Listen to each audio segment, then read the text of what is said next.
The producers of Freaks and Geeks had just finished up their casting process, hiring very talented young actors who would go on to do amazing things in the business. And one of those actors was cast because the producers, like Judd Apatow, thought he had a funny-looking, goofy face, but then soon realized that his female co-workers did not think the same thing. Judd Apatow soon realized that he had a heartthrob on his hands. Judd Apatow had no idea that this was considered attractive. But that's how it went. Thus is the enigma that is James Franco. He allegedly has classic leading man good looks, but on the other hand, he's also a strange-looking character actor. And James Franco has been able to be both of those things until relatively recently. For most performers, building up a resume of over 150 projects is something that takes an entire lifetime to achieve. But for James Franco, that is a feat that he has accomplished at just 45 years old. This freaky geek was catapulted to fame after appearing in one of the biggest comic book franchises of all time, before settling into his role as a performer who can take on any genre and any film, no matter how big or small. Like, the guy would go back and forth between Hollywood franchise to freaky art house indie that nobody saw. One for them, one for him. One for them, one for him. And it's a beautiful thing. But with a tremendous rise at such a young age, sometimes you don't make the best decisions. And for James Franco, those bad decisions would come to light on the very night of his greatest professional achievement, and begin a downfall that is sadly all too common in today's world. But now Franco has taken a back seat as allegations against him begin to pile up. So it's time we examine his career and find out just what the f*** happened to James Franco. But to truly understand what the f*** happened to James Franco, we must begin at the beginning of the beginning began when he was born on his birthday, 1978, California. When most people get into acting, they go in head first and start auditioning immediately. But James Franco knew that he wanted to study the craft before making a serious run at it. And so he spent a year and a half training and taking classes before he began auditioning. And maybe because of this, his first gig came rather quickly when he was cast in a Pizza Hut commercial, before landing guest spots on shows like Pacific Blue and Profiler. But it would be in 1999 when James Franco and several other prominent stars of today had his true breakout role in a series that was canceled after airing just 12 episodes. So yeah, after having a supporting role in Never Been Kissed, James Franco would be cast as the bad boy in a short-lived yet cult classic TV series called Freaks and Geeks. The show premiered on September 25th, 1999 and received strong critical acclaim, yet only garnered around 7 million views, which in today's world would be actually a genuine hit, but in 1999 it was not very good. Despite the show's cancellation, James Franco, along with his castmates, would be nominated for Best Performance in a TV Series, Young Ensemble at the Young Artist Awards. But even with a failed TV series on his resume, James Franco was on the verge of something big. We don't often associate TNT-made TV movies to be career makers, but James Franco, playing another actor named James, would be the big break he was looking for when he was cast as James Dean in James Dean. And yeah, he really looks like James Dean. I remember sitting there watching Spider-Man in the theaters and thinking to myself, wow, at certain angles, this guy looks like James Dean. And yeah, I guess TNT thought the same. When cast as James Dean, James Franco took the job serious. He had never smoked before, but he became a 2-pack a day kind of guy, as James Dean was, while also learning to ride a motorcycle and play several instruments. He even isolated himself from his family and friends, saying that James Dean had this pervasive loneliness to him that he wanted to feel. That work would actually pay off when James Franco would be nominated for a Screen Actors Guild Award and an Emmy, while also winning Best Actor in a Motion Picture Made for TV at the 2002 Golden Globe Awards. And the Critics' Choice Awards, too. Then came the year 2000, and James Franco would graduate to the world of blockbuster films when he went in to audition for the role of Peter Parker, aka Spider-Man, in a new film directed by Sam Raimi. Although he did not land the job as Peter, Sam Raimi thought James Franco was perfect to portray Peter Parker's best friend, who ultimately becomes his mortal enemy, Harry Osborn. Although there had been comic book films prior to this, Spider-Man can directly be attributed to the genre becoming what it has become today, I guess. Not only was it the first film to ever open above 100 million at the domestic box office, ultimately taking in 825 million worldwide. But that wasn't the only film you could see James Franco in 2002. The guy works hard, as he had roles in Deuces Wild, City by the Sea, and a lead role in Nicolas Cage's directorial debut, Sunny. After appearing in the 2003 film The Company, James Franco would return to the world of blockbusters for the follow-up, Spider-Man 2, in 2004, a rare sequel that is widely regarded as superior to the original. With the mainstream success of the Spider-Man films, James Franco would land leading roles in films such as The Great Raid, Tristan and Isolde, Annapolis, and Flyboys. The problem was that none of these films really hit it at the box office. James Franco would then pop up in a series of small roles and cameos in such films as Wicker Man, The Dead Girl, The Holiday, An American Crime, and Knocked Up. However, Franco's biggest success or achievement, although the numbers and reviews may not support that claim, was when he decided to step behind the camera and make his directorial debut with the 2005 film The Ape, which has nothing to do with Rise of the Planet of the Apes, but I like to pretend it does. Some critics did call this film self-indulgent, and it never received a theatrical release, but it did start James Franco down a path of directing, which some say he has certainly gotten better as time went on.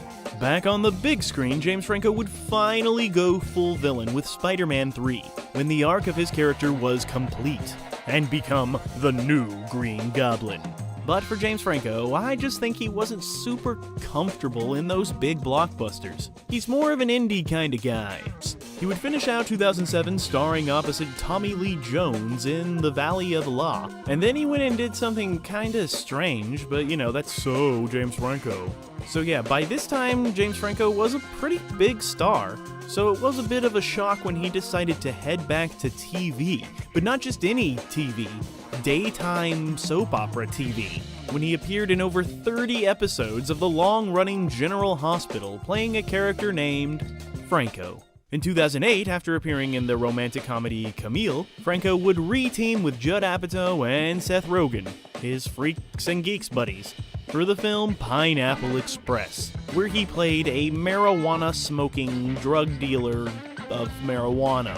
This R-rated film would be a much-needed success for James Franco, pulling in over $100 million off a $20 million budget, with James Franco being awarded the High Times Stoner of the Year award, as well as being nominated for a Golden Globe.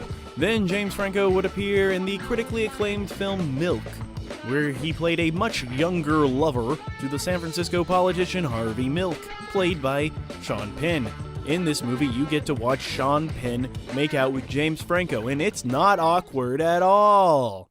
James Franco said that it was a dream come true to work with filmmaker Gus Van Sant, saying that he used to watch Drugstore Cowboy and My Own Private Idaho obsessively. Of course, with James Franco, you never really know what you're gonna get, and he would kick off 2010 by starring as Allen Ginsberg in the independent film Howl, which would see James Franco nominated for several awards. He would follow that up with a comical turn in the film Date Night, before starring in the little scene Shadows and Lies. And he was even in Eat, Pray, Love, while directing a documentary called Saturday Night about the production process of Saturday Night Live. The dude is always working. Of course, 2010 was also the year James Franco was seen in the true story, 127 Hours, as a guy who has to cut off his arm. That's the whole movie, a guy cutting off his arm. But you know what? It's actually frickin' brilliant.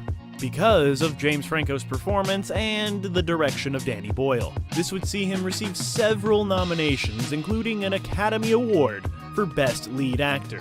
And although he did not win the Oscar, nominee James Franco would also step foot on the stage as the host of the Oscars that evening, alongside Anne Hathaway. But sadly, that year, a year in which James Franco gave his best performance ever in 127 hours, it wouldn't be the film that people were talking about the next day, but the absolutely cringy, horrible job he did hosting the show. But I don't really think it was his fault. He was doing his James Franco thing. Why would anyone hire him to do this? He mixes up his output from independent character studies that go under the radar to films that grab the attention of the critics to blockbuster films, aimed at the popcorn-eating crowd, alongside some solid comedies thrown in for good measure. But it isn't even his name above the title that keeps him going. He's happy to just show up in a cameo in his friends' projects, without receiving any credit, as we've seen already. Since 2011, he has had no less than 2 films released each year, with some years seeing up to 12 projects featuring the actor. Whether he has a small cameo in his former best friend Seth Rogen's Green Hornet, or if he's starring in the horribly misguided comedy Your Highness, which should have been the next Pineapple Express, but it wasn't, because it's stupid and completely missed the point of everything. And he did all this while also launching a very lucrative franchise reboot, starring as a human in Rise of the Planet of the Apes. Then the next year, he shows up in a film called The Iceman, while playing an arms dealer who takes some unsuspecting young ladies under his wing in Harmony Korine's Spring Breakers, where he was definitely trying something. Then he would appear on the Nick at Night telenovela Hollywood Nights, while appearing alongside Winona Ryder in The Letter, to playing Hugh Hefner in Lovelace, followed by reuniting with Sam Raimi to play the man behind the curtain in Oz, the Great and Powerful, which I didn't like. And I don't think a lot of other people liked it too, so James Franco would then again step behind the camera for As I Lay Dying, before starring in one of the funniest meta movies ever, where actors play themselves, I guess, and they do it frickin' perfectly in this one. This one's called This Is the End, where James Franco plays James Franco, and he's really, really good at playing James Franco, whoever James Franco may be. And this film, This Is the End, shows that despite James Franco being in, very, very intense dramas, he's also an extremely talented comedic actor as well. Even though I think Seth Rogen said that sometimes James Franco needs, a lot of takes, but then he finally nails it. And when he nails it, it's perfect. He would finish out 2013 by directing 3 more films: Palo Alto, Child of God, and the documentary Interior Leather Bar, while also appearing in Third Person and Homefront, and of course he got the dubious honor of being roasted by his closest friends in the Comedy Central roast of James Franco. He would also receive a star on the Hollywood Walk of Fame. In 2014, he would take a bit of a break by appearing in an episode of Naked and Afraid, before playing himself on Veronica Mars, the movie, followed by starring in Good People, while directing and starring in The Sound of Fury, before almost bringing the United States to war with North Korea for the film The Interview. That's right, a James Franco-Seth Rogen film almost created an international conflict. Because, movies have the power to change the world.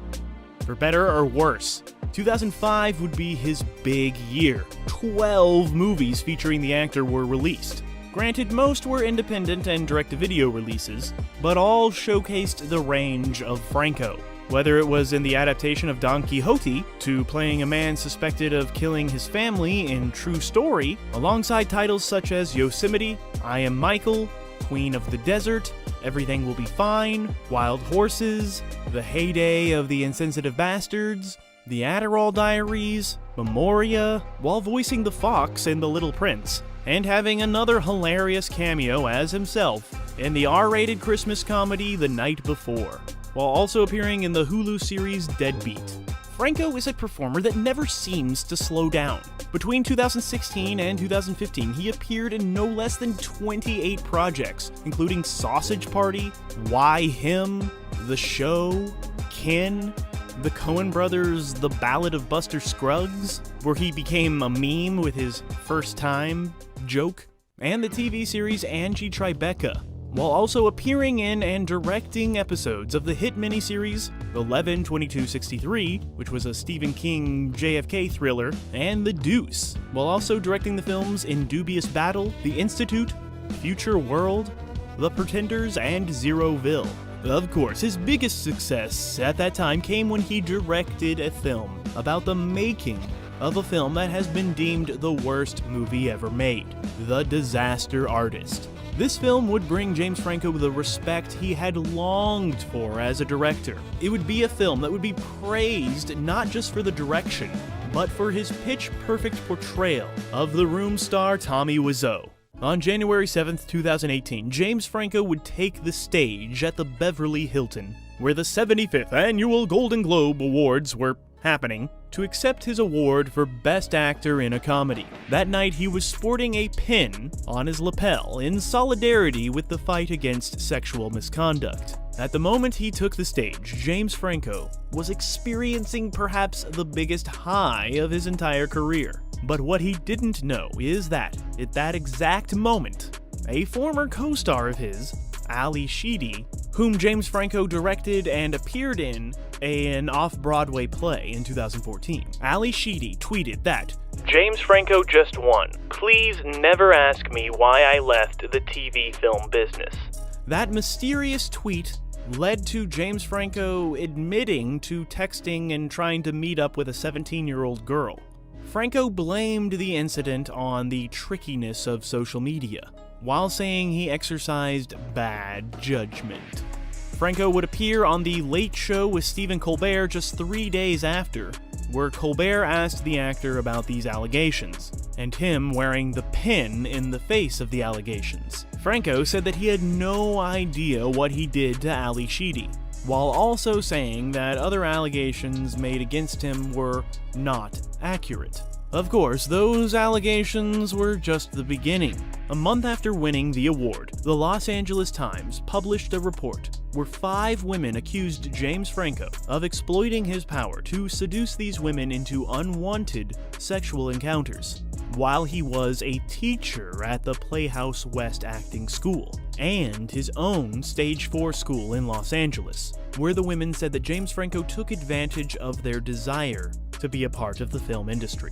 Other women alleged that James Franco would convince these young women to perform sexual acts in his films, with the thought that it would help their careers. In 2019, 2 of these women sued James Franco for sexualizing his power as a teacher and employer by dangling potential roles in his projects in their face. Although James Franco maintained his innocence, he would reach a $2.2 million settlement in 2021 and admit that he did abuse his power by engaging in consensual sexual encounters with his students. He said that he started the school with the intention of helping students fulfill their dreams of being in show business, and not of some sort of sick plan to sleep with women. But he figured that if these sexual relationships with his students were consensual, then it was okay, not exactly recognizing the power dynamic between the award-winning professional actor and those young women who were still trying to make their way in the industry. And it would seem that these bad decisions made by James Franco have taken a toll on his career. As you can tell, Franco was the very definition of a working actor. The dude was constantly working. Every year since his first project in 1997, James Franco had something on TV or in theaters all the frickin' time. This was a person who genuinely loves working in the entertainment industry and would give it 100%, whether it was a big budget summer blockbuster role or a soap opera. And since winning that Golden Globe and the allegations against him, he has appeared on several podcasts where he talks about his addiction issues to both alcohol and sex.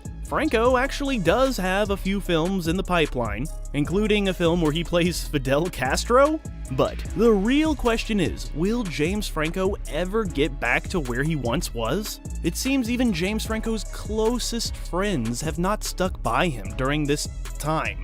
When Seth Rogen said that he has no plans to ever work with James Franco again. But in a world where people like Louis C.K. can continue to sell out their live performances, it seems like talented people can have resurrections in their career. It seems like being canceled isn't exactly, final and fatal all the time. So yeah, unlike the canceling of Freaks and Geeks, James Franco may very well come back. And James Franco, he seems to genuinely show remorse for his actions, I guess. Or he's a really good actor, but you know, get that Miss Doubtfire conundrum there. But yeah, the dude has proven to be an immense talent, and it's not unthinkable that we will see James Franco in the limelight again, just as long as he never hosts the Oscars, please. So yeah, that's what the fuck happened to James Franco. Yeah, he's not exactly doing fine, but yeah. In Hollywood, it only takes one role to turn you into an icon, and it only takes one moment to take it all away. Long before cancel culture was a phrase, one iconic celebrity had a meltdown of epic proportions. As many and it was for the cast of Seinfeld for a while, with Julia Louis-Dreyfus winning countless Emmys, Jason Alexander returning to his stage roots, and Jerry Seinfeld continuing his legendary stand-up career. But it's time we find out what the f*** happened to the other member of Seinfeld's iconic cast. Yep, we're doing it. What the f*** happened to Michael Richards? You know, Kramer. Every time I see this backdrop, I think about Kramer f***ing up. But to truly understand what the f*** happened to Michael Richards, we must begin at the beginning, and the beginning began when he was born on his birthday, 1949, California. Of course, little Kramer was the class clown, experimenting early in the classroom with physical comedy, flopping his body all over the place to make all the little kids laugh. He instantly knew he had a talent, even using that talent when he joined the Army, performing in an Army theater group. And in 1979, Michael Richards would join the stand-up circuit.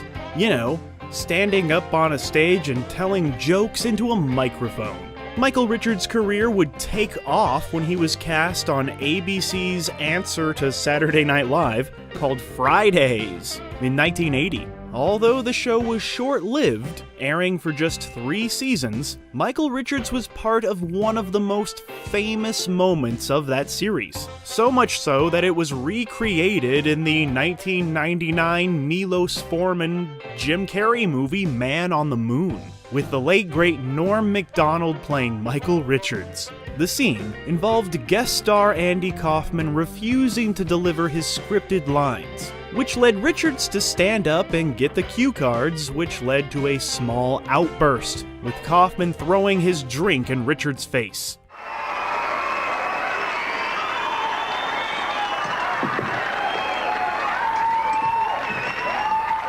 Of course, much like most of Andy Kaufman's genius bits, Richards would later claim that he was in on the joke from the start. Which I honestly, for a second, thought his racist outburst was. I was like, oh, he's doing an Andy Kaufman thing. Oh, no, he's not. And funny enough, it was Norm Macdonald who had one of the most interesting takes on the public meltdown of Michael Richards. Let's listen to that now. He was out of his head element. He didn't know what to do. Yeah. But there's no way that a guy who's racist screams it at the top of his lungs. You know what I mean? Well, certainly, I don't think he was anticipating the fact that a cell phone could have been putting this onto CNN as he was saying it. I think he was right. thinking, He wouldn't do it on the Craig Ferguson show. Right. Maybe on here, though. We could maybe to get him on here to recreate that rant. Okay, let's go back to the 80s. With Michael Richards' star slowly rising in the comedy scene, he would be a steady character actor in several films, including the spoof film Young Doctors in Love in 1982. There was also the movie The House of God, 1984's The Ratings Game, and Transylvania 65000. Transylvania 65000. While also turning in solid guest spots on shows like Night Court, Saint Elsewhere, Cheers, Hill Street Blues, Miami Vice, and Fresno. The overarching theme of much of Michael Richards' work, his art, at this time was to parody television cliches. So it was no surprise when he was cast in the cult classic Weird Al Yankovic film, UHF. Weird Al actually wrote the role of the janitor who loves his mop specifically for Michael Richards, because Weird Al is a huge fan of Michael Richards' stand-up comedy, and loved him on the show Fridays. And if Weird Al thinks you're funny, then that means you're funny. And at first, Michael Richards had to turn down the role because at the moment he was suffering from Bell's palsy, and his face was paralyzed. But luckily, Michael Richards quickly recovered and blew everyone away when he went to test read for the film UHF. And when that movie UHF hit theaters in 1989, it was ultimately a financial disappointment, getting lost in a crowded summer field of blockbusters, and it was only able to make $6.1 million off a $5 million budget. But after years, after decades, UHF was eventually looked at as a comedy classic. A few weeks before the launch of UHF in theaters, a TV series featuring Michael Richards launched on NBC to severely low ratings. NBC actually offered this failing series to Fox, who declined to pick it up, which I'm sure was a decision Fox would soon regret, as that low-rated series was titled The Seinfeld Chronicles, which would later be simply retitled to Seinfeld, and go on to become one of the biggest shows ever created. Yes! Yes! Yes! Yes!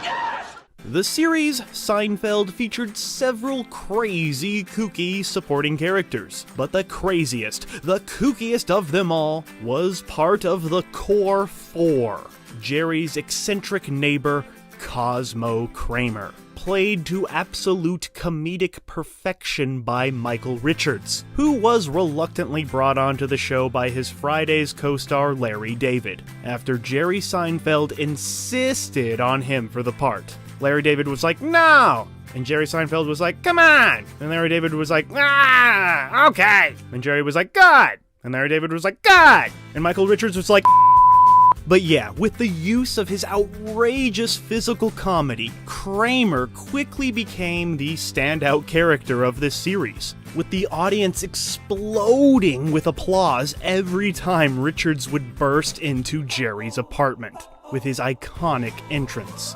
That actually looks really dangerous. Like, what if somebody's standing right there? He would have just hit them. Throughout his 9 seasons on the show, Richards would be nominated for 5 Emmy Awards for the supporting actor category, winning the honor 3 times, more than any other cast member of the series, with an additional 5 nominations at the Screen Actors Guild Awards, winning that award twice as part of the ensemble cast. But Seinfeld wasn't the only place that you could catch Michael Richards on the boob tube. He would pop up as a voice on Dinosaurs, and would appear as Kramer on an episode of Mad About You, while appearing as himself, Michael Richards, on The Larry Sanders Show. And he would team up with Elaine, again, Julia Louis-Dreyfus, in the TV movie adaptation of Neil Simon's London Suite, While he became a television icon, you could also see him on the big screen, bringing his eccentric energy to a variety of roles, like the bad guy in Problem Child, the motel clerk in Coneheads, an insensitive man in So I Married an Axe Murderer, and a cowardly accountant who finds himself in a die-hard situation in Airheads. However, in 1995, Michael Richards would garner some acclaim with his paranoid performance in the Diane Keaton-directed Unstrung Heroes, where he would be nominated for the funniest supporting actor at the American Comedy Awards. Oh, don't you worry, you're gonna figure a way. Remember, you're the one to watch. I'm not. Yes, you are. You're the one to watch. That acclaim would continue when he voiced the Wolf in the Academy Award-nominated short film Redux Riding Hood, after which he would get his chance to co-headline a big studio comedy when he starred opposite Jeff Daniels and Charlize Theron in Trial by Error. It didn't really do that well at the box office, but luckily Richards still had Seinfeld. I mean, we all do that, you know? All keep a little bit of ourselves hidden. Then, on May 14th, 1998, the series finale of Seinfeld aired to historic numbers, with 76.3 million viewers, accounting for nearly 60% of all television watchers that night. The series finale of Seinfeld became the fourth highest watched series finale in television history, behind the finales of MASH, Cheers, and The Fugitive. Of course, the finale polarized viewers, with some calling it the worst of all time, but I kind of understand what they were going for. Bringing back all the iconic characters for the finale was a stroke of genius, but it was just a stroke that was misstroked. It didn't really work. And yeah, a spoiler alert for Seinfeld, but yeah, maybe having your characters all end up in prison at the end of the series isn't the best way to end Seinfeld. I don't know. I like it more than most people, but it ain't great. But all the other episodes are great. You just cost me some money. Cool it, lady. Cool it, lady. Cool it. Police officer, freeze right there. So then came the question, what are these now legendary performers going to do? Well, for Richards, he would take on the role of Wilkins in the TNT broadcast of Charles Dickens' David Copperfield, before launching his own series, The Michael Richards Show. And you would think a show called The Michael Richards Show would be about Michael Richards, but no, Michael Richards does not play Michael Richards in The Michael Richards Show. He's playing a private detective character named Vic Nardoza. He conceived of the show because he wanted to play a different type of character than, Kramer. But when test audiences didn't respond to the character, the studio made him make the character more like Kramer, adding more wild and crazy Kramer-esque characteristics. But bad reviews and low viewership saw the show canceled after just 8 episodes. This led to the creation of the phrase, the Seinfeld curse. Wait now! And then, on November 17th, 2006, what Richards had spent over 40 years cultivating, a career in the entertainment industry, was essentially ruined in seconds. For Mr. Michael Richards, it was a night he had done for over 25 years. Get on the stage, tell some jokes. For comedy fans, it was a chance to see an iconic TV actor in a different setting than they were used to, up close and personal, on a stage, with a microphone. But what happened has gone down in infamy as the biggest implosion of a career ever. Nowadays, in this #MeToo iPhone era, we're kinda used to seeing big-name people having their entire careers destroyed because of horrible behavior caught on a cell phone video or a tweet. but for Michael Richards' one horrible outburst that attempted to push the boundaries of comedy to a level past sanity and decency. It began when a group of patrons, whose skin just so happens to be black, entered the famed Laugh Factory Club in Hollywood and interrupted Michael Richards' set by being loud and heckling the comedian, a comedian whose skin just happens to be white. Michael Richards then launched into the most vile of rants ever caught on camera. At first, the audience seems to think that Michael Richards is joking, playing a character, but then he screams out a racial slur.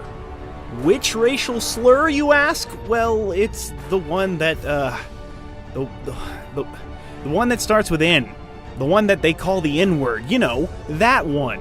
And after shouting, screaming that particular horrible word that starts with an N, over and over in a very aggressive manner, the entire crowd turned on him, and his entire career was flushed down the toilet. That's not call for it. No, that ain't necessary. Days later, in an attempt at damage control, Michael Richards appeared via satellite on The Late Show with David Letterman. When Letterman's guest just so happened to be Jerry Seinfeld, Richards desperately tried to explain his outburst, and he did his best to apologize, I guess. The whole situation was just so awkward that many in the audience could do nothing but laugh. Which is kind of funny that he got more laughs with his apology than his stand-up. Ha ha. Letterman's studio audience was laughing so much that Seinfeld had to jump in and tell them to stop laughing. Can you imagine a comedian telling people to not laugh? Said some very, nasty things to some Afro-Americans. Stop laughing, it's not funny. But yeah, by the way, let's talk about the type of insanely great friend Jerry Seinfeld is. Not only did he stand up for his friend when most people would not, he gave up part of his time on a national talk show so that his friend could address what the f*** happened. And Jerry Seinfeld would stand by his friend even further when he would cast him in the animated film B-Movie, and would even feature him on an episode of Comedians in Cars Getting Coffee, where these comedians, they got in cars and they got coffee, and they would discuss the incident and its ramifications even further. Michael Richards would stay out of the limelight for a while, instantly retiring from stand-up after the incident, opting to live a quiet life away from show business. Right. I should have been working selflessly that evening. Most of the time, when I'm in that zone, I am selfless. Right. But he would return with the rest of the cast of Seinfeld for 3 episodes of the 7th season of The Larry David Show, Curb Your Enthusiasm, where the cast reunites to do a reunion show of the classic sitcom. And instead of tiptoeing around it, Michael Richards and the writers hit the controversy right on the head, with several references to the notorious Laugh Factory incident. And you know what? This Curb Your Enthusiasm appearance, well, it actually did a lot to help repair his reputation, and just shows that comedy, when done right, can almost fix anything. And no, this wasn't completely fixed, but you know what? What the f*** ever happened to forgiveness? We all mess up. Maybe not that f***ing bad, but you know, being able to make fun of it and be the butt of the joke, I think it helped everyone move past the incident, kind of. Maybe not everyone. It helped some people. I don't know anything. Curve whatever I say with enthusiasm. No. If only there were a horrible name that I could call you that would make you as angry as I am. What? Oh, you... Ah! On TV, Michael Richards would make a short-lived comeback, kinda, when he appeared in the main cast of the TV Land series Kirstie, opposite fellow television legends Kirstie Alley and Rhea Perlman. Sadly, the show would only last one season before being cancelled. But not by cancel culture, by ratings. In 2013, Michael Richards would again earn stellar reviews for his performance in the short film Walk the Light, where he would win Best Supporting Actor at the Los Angeles Cinema Festival. While in 2019, he would appear in a faith-based film called Faith, Hope, and Love, that I've never heard of, but I have faith and I have hope that you'll love it. Yeah, we got a saying in the South. Oh, you're from the South. What part? Detroit, Michigan! Michael Richards has kept out of the spotlight for the most part, which is probably for the best. But the good news, I guess, is because of his iconic role as Kramer in one of the biggest shows ever created, Richards doesn't really have to work again, unless he had a horrible contract. But yeah, that Seinfeld money, it's gonna keep him set for the rest of his life, and several generations thereafter, if he's smart with it. But it is a horrendous shame that he lost his temper on that one fateful day. Because Michael Richards is one of the best physical comedians around. He's like Charlie Chaplin mixed with Chevy Chase and a mongoose. And when he's had a chance, he's actually showed us that he's a great actor. It's been a few years since Michael Richards has been a part of a project, but maybe it's time for a Michael Richards comeback. I don't know. What the do you think? But you know what? It's okay to give a about what the happened to Michael Richards, because you know what? There's a lesson in there. And I guess that lesson is, don't say racist things. WTF. Once upon a time, being a nerd was looked at as a negative thing, with depictions of them being scrawny losers with glasses and high-pitched voices. Oh my gosh! But then, something happened, and geek culture became mainstream culture. And the masterminds who brought us all of this geek content were the ones who felt so alienated by their seemingly uncool passions. Yes, once upon a time, superheroes weren't cool. Enter Joss Whedon, who used his childhood isolations to craft some of the biggest cult TV shows ever and write up many groundbreaking screenplays. Everything from sci-fi to horror to action-adventure to animation to Shakespeare, and some of the biggest superhero flicks ever made. He was everybody's favorite geek, or nerd, or whatever you call them.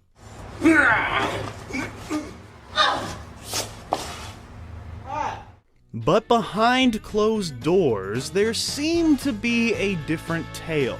A story of a man so consumed with ego that he made everyone else tremble in terror around him. It would seem that Joss Whedon was not the hero we thought he was, but the villain we weren't expecting. How did a man so respected in the industry have a fall from grace on par with some of the comic book characters that he wrote about? It's time we find out just what the fuck happened to Joss Whedon. Oh, god damn it, blah blah blah. There. Now you get the behind the scenes ugliness. But to truly understand what the fuck happened to Joss Whedon, we must begin at the beginning, and the beginning began when he was born on his birthday, the Upper West Side of New York City, as Joseph before changing his name to Joss. Because Joss is Chinese for luck, apparently. And he was lucky enough to land a staff writing gig on the hit ABC series Roseanne, where he wrote 4 episodes for the 2nd season, before switching over to the show Parenthood based off of the hit film. However, this one was not the popular Parenthood that aired in 2010. but rather the failed Parenthood that only lasted a single season. And I think it starred a little Leonardo DiCaprio. Tell me something about women. I mean, about them being naked. During this time, Joss would write a spec script about a teenage girl named Buffy who slays vampires called Buffy the Vampire Slayer. Unfortunately, studio executives took the script that Whedon wrote and slayed it in a bad way, not in like a Beyonce way, removing a lot of humor and dark elements from the plot. You know, the two elements that make Buffy the Vampire Slayer work. The comedy and the horror. The result of removing a lot of comedy and horror from the Buffy the Vampire Slayer movie was that it pulled in just $16.6 million at the box office, with critics saying that it was a giant letdown. But no one was more let down than Joss Whedon himself, who saw his first attempt at theatrical success go down in flames through no fault of his own. The failure of the Buffy movie would be something that would eat him up for years, until eventually he would be able to right that wrong.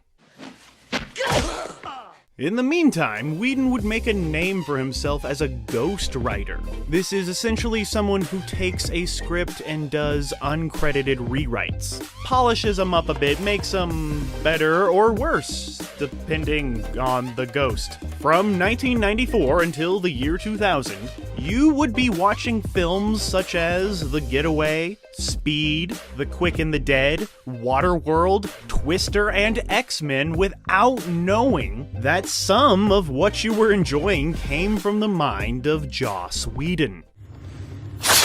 In 1995, Whedon would land his first and to date only Academy Award nomination as one of the writers on the groundbreaking Pixar film Toy Story. The script had been in development for several years, but it just did not have that wow factor. So Pixar sought out Whedon to punch it up a bit, which he did by adding the character of Rex and giving a more substantial role to Bo Peep, as well as changing Buzz Lightyear from a dim-witted, self-aware character to an action figure that doesn't know he's a toy, which is like the best part of Toy Story. Let's look an alien! Where?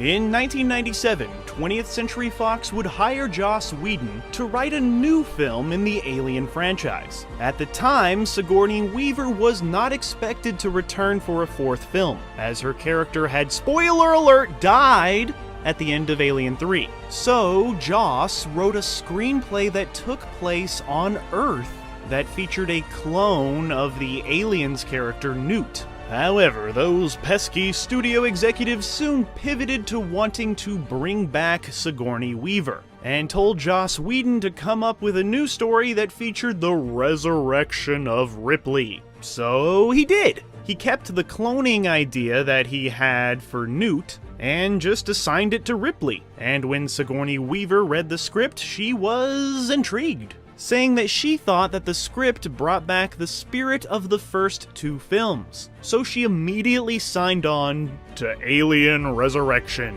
which is not very good. It completely falls apart in the third act and gets frickin' ridiculous, but there's a lot of stuff in it that is pretty good and a-okay.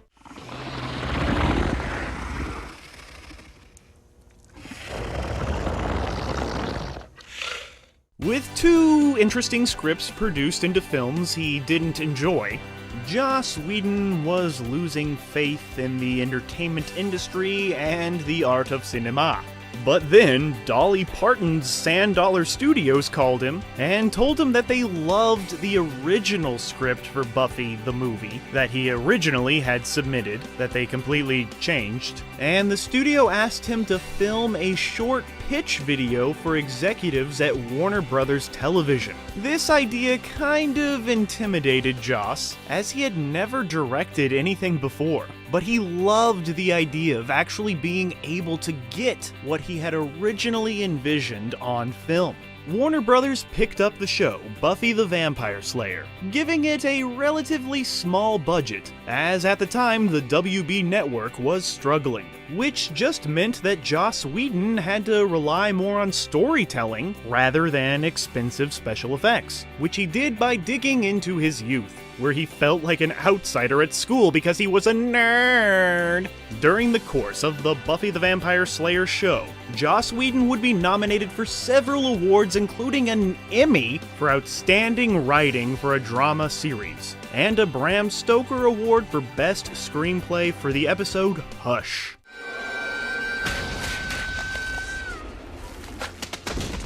Joss Whedon would then successfully spin off the series with Angel, and that ran for 5 seasons. Angel was considered a more dark show. Darker stuff. The show was unceremoniously canceled after season 5, which caught Joss Whedon off guard, as he thought that after 100 episodes, the show was really coming into its own. In movie theaters, Joss Whedon would head back to where he had his most success: animation, by penning the script for the Fox animated studio film Titan A.E. that unfortunately tanked at the box office with just $36.8 million off a reported $100 million budget. Back to TV. Whedon would solidify his geek god status by creating the space western Firefly, which, despite garnering a very dedicated fan base, only ran for a single season with just 14 episodes produced. But because of those 14 episodes, TV Guide would rank the show at number 5 on their list of 60 shows that were canceled too soon.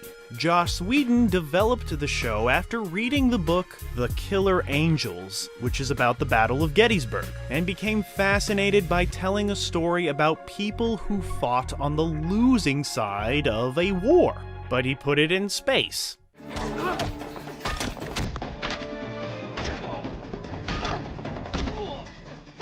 Despite the cancellation of Firefly, Joss immediately started writing a film script for the series, and contacted anyone he could about making it. Luckily, Universal saw potential, mainly due to the stellar DVD sales of the series. And in 2005, Joss would make his feature directorial debut with Serenity, which unfortunately showed that the vocal fan base was not the majority when the film Serenity failed at the box office, with releases in several countries scrapped in favor of a direct-to-DVD release. But there was some light at the end of that tunnel, as SFX magazine named this the best science fiction film of all time, while Empire magazine would rank it as number 386 on its list of 500 of the greatest movies of all time. After these perceived failures, Joss Whedon took a bit of a break, but he would take on some guest directing gigs on shows such as The Office and Glee, but would step back into the world of sci-fi television by creating another short-lived but now cult classic, Dollhouse, which would only air for 2 seasons before being canceled. Canceled like Joss Whedon is now. Dollhouse starts Tuesday, June 9 after Top Model, Box 8. After making the Creative Arts Emmy-winning Dr. Horrible's sing-along blog, Whedon would make his way back to the big screen by co-writing the horror comedy Cabin in the Woods in 2012, which is one of the best horror films in the last, 15 years, in my most humble of opinions, and my opinions are always humble. The screenplay is reported to have been written in just 3 days. And yeah, Cabin in the Woods, it really is like the perfect Joss Whedon screenplay. Totally got his style all over it. It infuses those sci-fi horror tropes with genuine laugh-out-loud comedy, LOL, while also making fun of, satirizing, the very genre they're making. I went into Cabin in the Woods not knowing anything about it. I was just like, oh, okay, this is a generic Cabin in the Woods horror movie. Okay, I hope it's fun. And then, bam, what? Oh, this is not what I thought at all. This is like amazing. This is like really creative and different. And yeah, after Cabin in the Woods, you can't really look at a horror movie the same way again. But the biggest turn for Joss Whedon was waiting just around the corner. Marvel Studios had built up an increasingly successful arsenal of films, starting with 2008's Iron Man, which teased some sort of a Avengers initiative in the post-credits scene. But who could direct such a massive endeavor that would bring together all of the biggest superheroes of the moment for an epic mashup? This sounds like a job for Joss, who of course grew up reading these comic books and had earned his stripes writing for Marvel Comics over the years, actually. So yeah, and you have to remember, at the time, for some reason, everybody thought that you could only have like one superhero in a movie. There's no way you could fit a Captain America, Iron Man, Hulk, Black Widow, Hawkeye, Thor, the whole bunch. There's no way you could squeeze all of them into a movie and have it be good. That's what we thought for some reason, and Josh made the Avengers movie and proved that it is possible. Now every superhero movie has like 12 superheroes in it.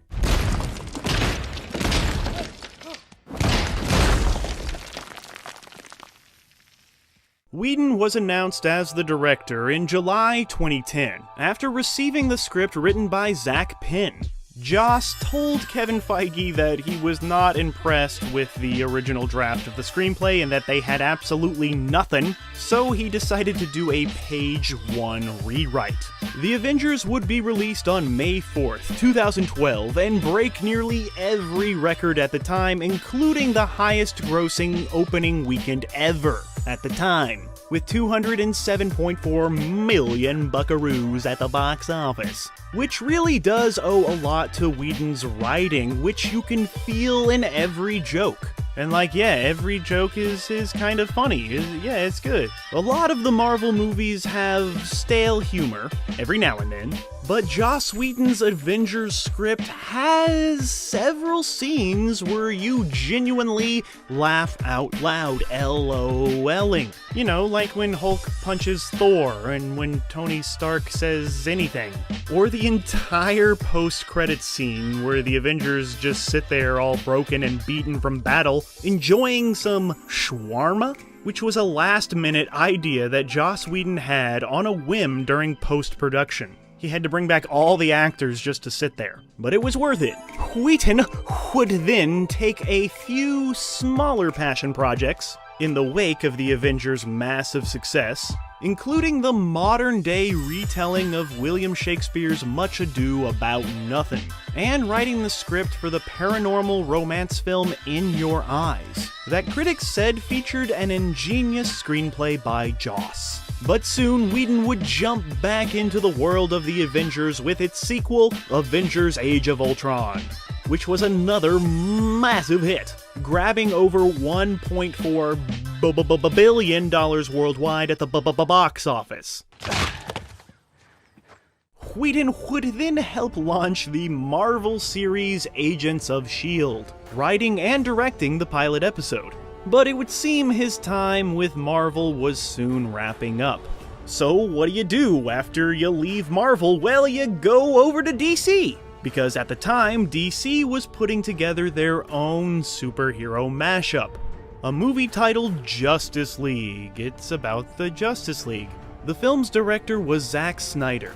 And this Justice League movie that Zack was making was very dark. This reportedly did not sit well with those Warner Brothers and their sister Dot, who thought that Zack Snyder's first 2 films were too dark, and lacked that fun aspect of those Marvel movies. Not the dark and depressing DC movies. But sadly, during production, Zack Snyder suffered an unimaginable family tragedy that forced him to leave the still shooting project. So here comes Joss Whedon again, who had written a Wonder Woman script for the company that never got made, to do some punch-ups to the script and lighten the tone a lot. So yeah, when Zack Snyder unfortunately left the film, the studio then asked Joss Whedon to step into the director's seat to finish shooting the movie. And according to many, Joss Whedon came in and did an almost complete page 1 rewrite, while the film's original writer, Academy Award winner Chris Terrio, called the theatrical cut of Justice League an act of vandalism, and tried unsuccessfully to get his name removed from the movie. Ride ain't over yet. My man.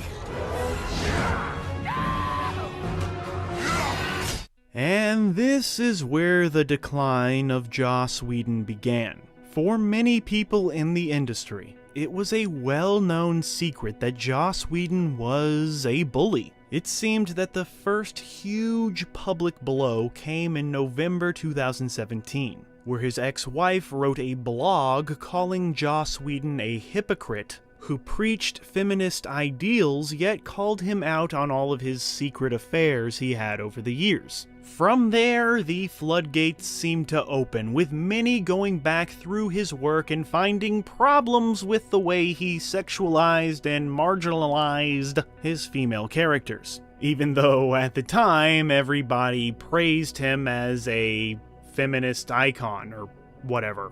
But then more damning allegations came in 2020, when the actor who played Spike on Buffy the Vampire Slayer said that Joss Whedon once pushed him up against a wall and told him that he was dead after his character exploded in popularity. A few years later, cyborg actor Ray Fisher would accuse Whedon of abusive behavior on the set of Justice League. Booyah.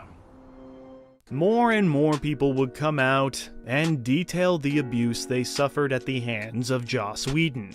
Joss reportedly forced a stunt double to leave the Buffy series after he told her to stop dating the stunt coordinator, while Charisma Carpenter, who played Cordelia on Buffy and Angel, detailed the cruel abuse she suffered at the hands of Joss, saying that he would constantly insult her in front of the cast and crew, and always threatened to fire her. Carpenter's co-stars, including Sarah Michelle Gellar, all publicly supported Carpenter, with Sarah Michelle Gellar even saying that she is forever grateful to be associated with the name Buffy, but she does not want her name to be forever associated with Joss. And it was Gellar's comment that gave her co-star Michelle Trachtenberg the courage to come forward, saying that on the set of Buffy, there was a rule that Whedon was not allowed to ever be alone with her. She started the show when she was 14. While many kept their silence, the allegations against Whedon kept mounting,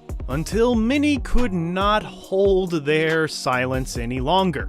Gal Gadot, who played Wonder Woman, confirmed a report that Joss Whedon had threatened her career, while Ben Affleck has gone on record saying that making Justice League was the worst experience of his professional life. But then, the unexpected, the unimaginable happened. HBO let Zack Snyder go back and make his version of Justice League before Joss came and jossed it all up. And it was pretty dang unanimous that Zack's cut was far superior than Joss's. Justice League.